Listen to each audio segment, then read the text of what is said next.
Hi, I want to tell a story about a princess in modern day Latin America or Central America, um, Aztec or Maya. I cannot tell for sure, and about the sacrifice that she made. I'll tell the story in the first person because that's how my imagination creates it for me.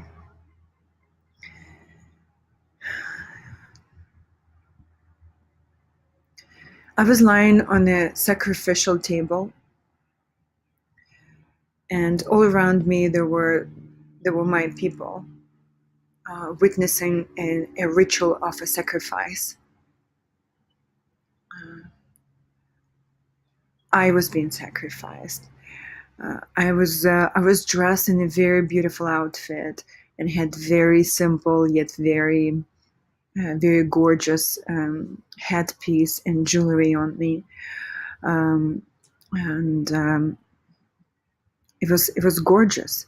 The music was playing, the drums were playing, everybody was assembled. My family, my people, and the high priest was getting ready to cut my throat and then cut out my heart. And the reason for that, I basically I volunteered. I proposed to sacrifice myself, and the reason for that was that we had encountered droughts for 4 or 5 years in a row, and we were on the cusp of starvation. If we did not get rains anytime soon, then we would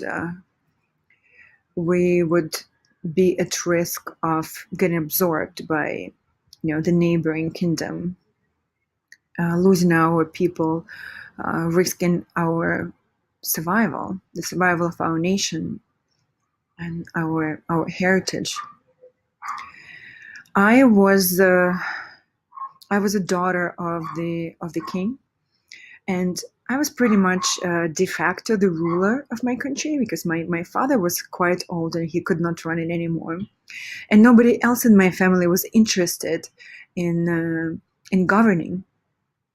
Everybody was just happy to live their beautiful lives, and I felt a duty to my people.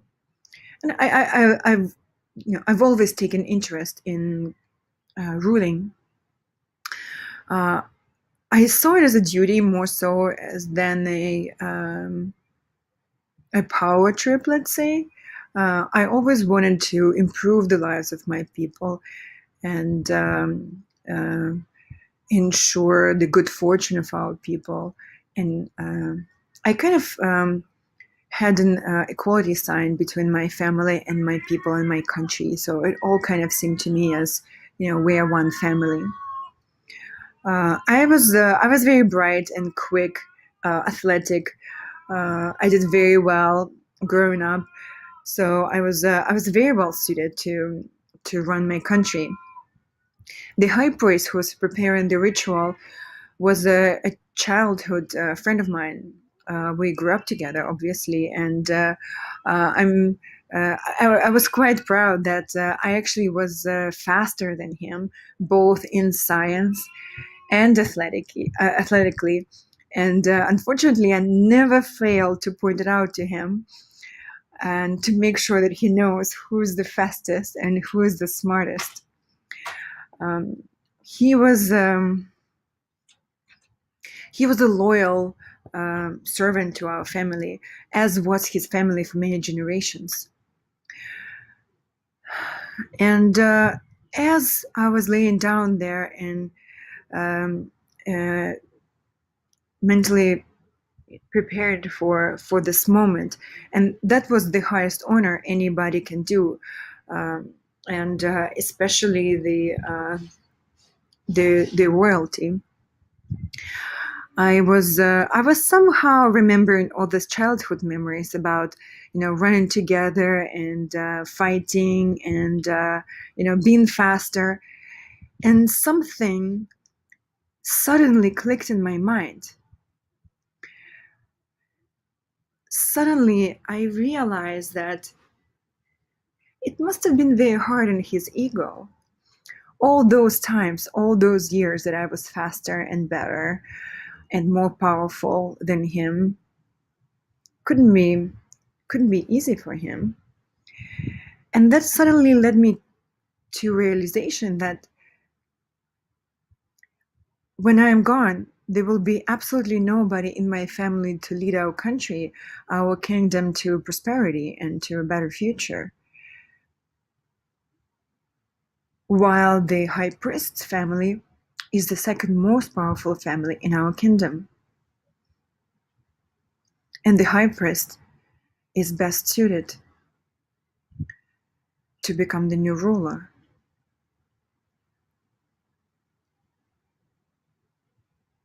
And what I realized at that moment is that I got duped.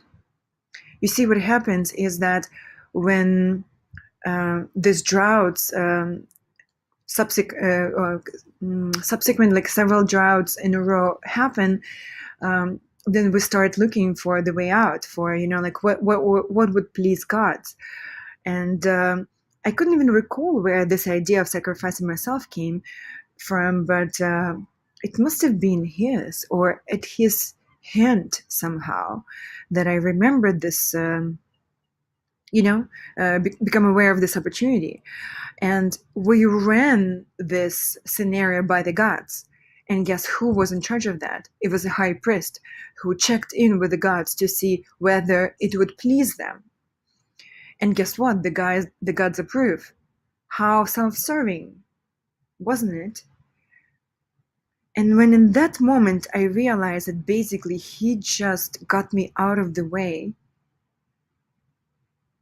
to realize his biggest ambition and to finally beat me at it, I wanted to stop it. I wanted to stop this process. I wanted to stop the ritual. And I understood that, it's all a farce. But I was being held by very beautiful calves. And due to drums and music, nobody could hear me scream. And the only person who saw that I'm trying to stop it, and the only person who understood that I understood, was him, the high priest. And seconds later, his arm comes down with a machete on my throat and he cuts my throat. To me, the story here is that I overestimated myself. I overestimated the importance of my contribution. I overestimated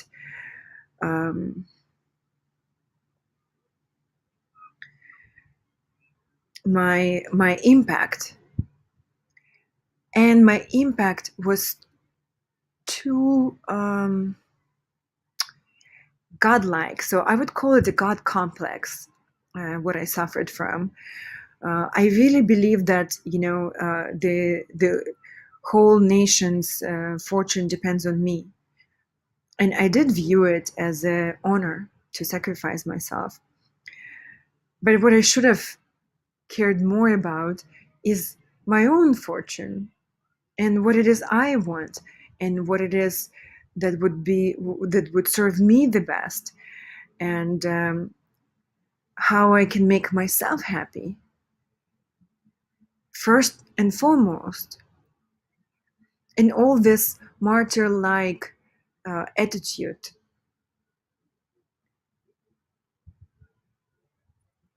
at the end we get what we want for. So I got it. I lost my life. Thank you.